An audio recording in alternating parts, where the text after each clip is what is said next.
അല്ലാഹുവേ, മരിക്കുമ്പോ ഷഹാദത്ത് കലിമ പറഞ്ഞ് സ്വർഗം കണ്ട് ഷഹീദിനെ പോലെ മരിക്കാൻ ഭാഗ്യം കൊടുക്കണേ അല്ലാ. പടച്ചവനെ, നന്മ തിന്മ എഴുതിയ കിതാബ് ഈ വലത് കൈകൊണ്ട് തന്നെ വാങ്ങാൻ ഭാഗ്യം തരണേ അല്ലാ. നബിതങ്ങളുടെ കയ്യിൽ നിന്ന് ഹൗലുൽ കൗസർ ഈ ഉയർത്തിയ കൈ കൊണ്ട് വാങ്ങിച്ചു കുടിക്കാൻ ഞങ്ങൾക്ക് നീ ഭാഗ്യം തരണേ അല്ലാ. ഈ ഉയർത്തിയ കൈ പിടിച്ച് വിശുദ്ധ ഖുർആൻ ഞങ്ങളെ സ്വർഗത്തിൽ കൊണ്ടുപോകണേ അല്ലാ. അതിനുള്ള ഭാഗ്യം തരണേ പടച്ചവനെ. ഓതാൻ അറിയില്ലേ? ഇൻഷാ അല്ലാഹ് ഓതണം. അല്ലാഹു ഭാഗ്യം തരുമാറാകട്ടെ.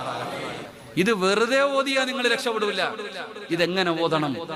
നബി സല്ലല്ലാഹു അലൈഹി വസല്ലമ തങ്ങൾ ഒരിക്കൽ പള്ളിയിൽ കയറി വന്നപ്പോൾ സഹാബത്ത് ഖുർആൻ ഓതിക്കൊണ്ടിരിക്കുക. നബി തങ്ങൾ വന്ന് ഇടയിൽ അങ്ങ് കയറിയിരുന്നു. എന്നിട്ട് പറഞ്ഞു ഖുർആൻ ഓതാൻ.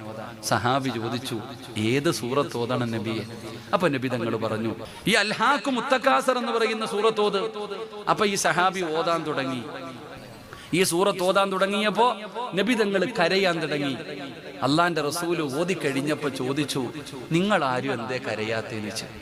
സഹാബത്ത് പറഞ്ഞു, ഞങ്ങൾക്ക് കരച്ചിൽ വന്നില്ല. അപ്പൊ നബി തങ്ങൾ മൂന്നാമത് പറഞ്ഞു, ഈ സൂറത്ത് ഓതുന്ന സമയത്ത് കരയണം. കരച്ചിൽ വരുന്നില്ലെങ്കിൽ അഭിനയിക്കണമെന്ന് നബി മുഹമ്മദ് മുസ്തഫ.